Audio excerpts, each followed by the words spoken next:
Imagine the world before borders, before the idea that continents were separate stories, before someone could open a school textbook and treat Africa, Arabia, and Mesopotamia like they were different planets. Picture a horizon where the Red Sea was not a divide, but a breathing passageway. A corridor so trafficked by ancient peoples that it makes the modern Suez Canal look like a side alley. A world where black-skinned Cushitic sailors landed on Arabian shores long before anyone argued whether the region belonged to Africa or the Middle East. Now picture this. A Sumerian merchant in 2400 BCE walks through a bustling marketplace in Ur. He hears Akkadian spoken to the left, Proto-Arabic to the right, and behind him, a cluster of African sailors speaking a Cushitic tongue. He probably shrugs and thinks, another day in the global capital. And 4,000 years later, we look back and say, no way Africans were here. This episode is about Indigenous Black Iraqis, from the Cushites to the Zanj. Today, we must start at the beginning. Not the beginning of Africa, not the beginning of the Middle East, but the beginning of the shared space that history tried to split in half. Let's start with the simplest, most controversial historical fact in this conversation.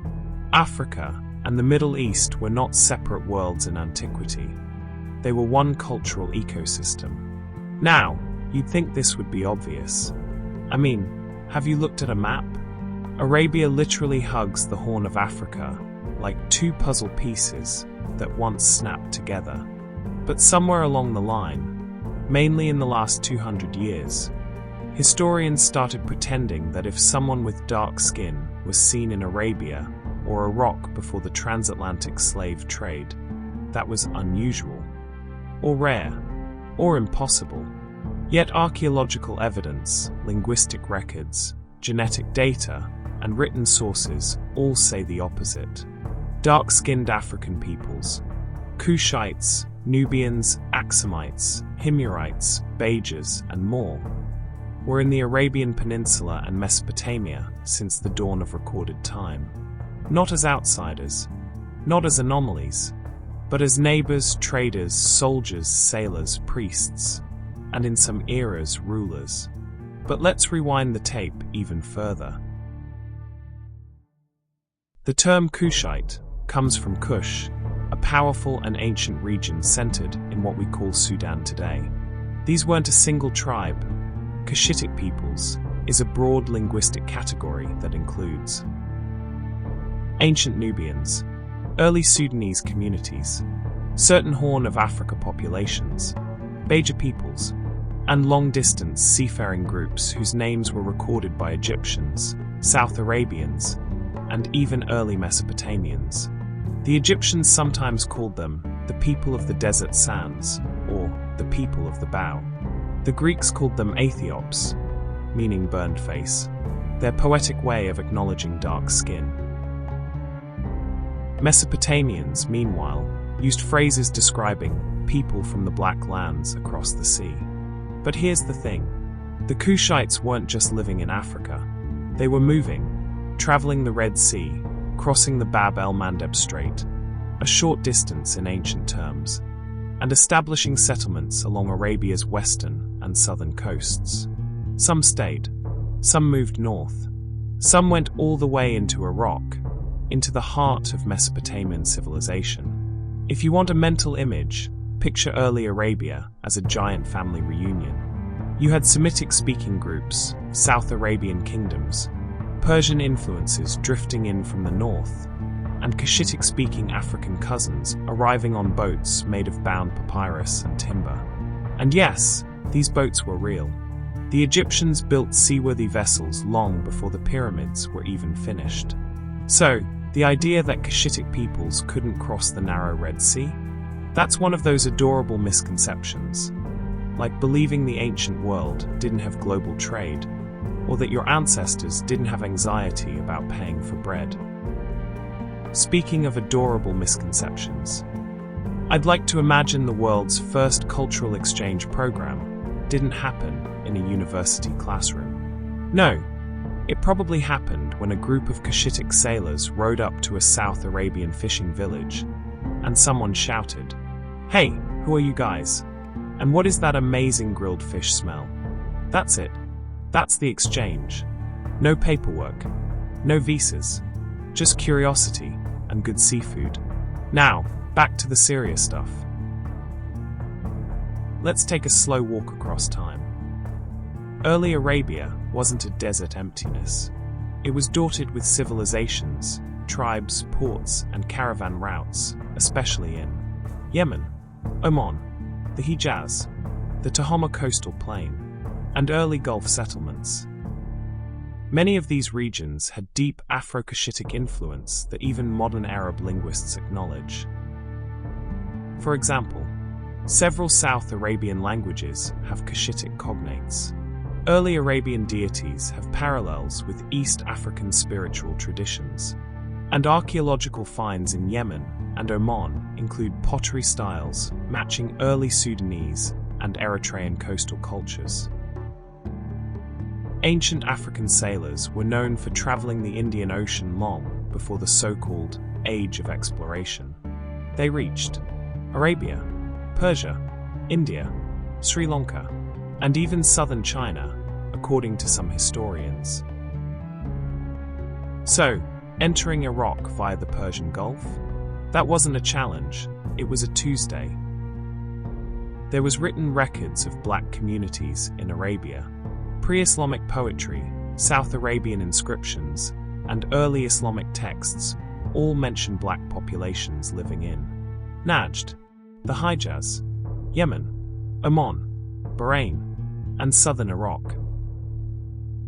Some were enslaved, many were free, some were traders, some were warriors, others married into local tribes. But again, the key point is that these Africans arrived centuries before the era popularly associated with African enslavement in the region. They were not quote-unquote new arrivals. They were part of the landscape. Okay, let's follow our historical travelers north. The two greatest rivers of the ancient world, the Tigris and Euphrates, weren't just lifelines for Sumerian and Akkadian cities. They were highways, water highways connecting Iraq with the Persian Gulf, the Indian Ocean world, and indirectly, the Red Sea system. African ships and sailors entered the Gulf, docked at early trading cities like Dilmun, in modern Bahrain, and traveled upriver into Mesopotamia. And Mesopotamia was hungry for trade, not for spices, not for incense, not for gold, but for people, human labor, both free and unfree. Mesopotamian cities were enormous. Urban projects needed manpower. Temple complexes needed workers. Armies needed recruits. African laborers, both voluntary migrants and enslaved individuals, quickly became part of the workforce. But here's where the modern world gets confused. In Mesopotamia, slave did not automatically mean African. People of every ethnicity could be enslaved. In fact, early slavery, there was more like a forced labor system applied to everyone who was unfortunate, conquered, indebted, or politically unlucky. Yet Africans were visible enough that texts occasionally described them by skin tone, geographic origin, or cultural traits. The point isn't that Africans were enslaved, every group was. The point is that Africans were present, recognized, and woven into the social fabric. Let's dive into an underrated type of evidence. You can edit a history book, you can destroy manuscripts, but you can't erase loanwords. Across the Arabian Peninsula and southern Iraq, there are linguistic traces, shared vocabulary between early Arabic dialects and Cushitic languages.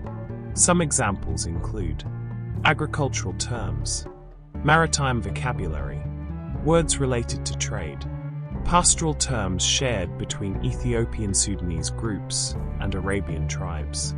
Languages remember what storytellers forget. Think of loan words like stickers left on an old suitcase, little reminders of where a culture has been. One of my favorite things about history is finding out that human beings haven't changed at all. Somewhere in a museum, There's a clay tablet from the 2nd millennium BCE where a Sumerian merchant basically writes the ancient equivalent of, "Prices went up again. I can't afford these imported workers." Imagine a man in a linen kilt, furious, trying to carve this rant into clay while muttering, "Next time I'm hiring local. This is ridiculous."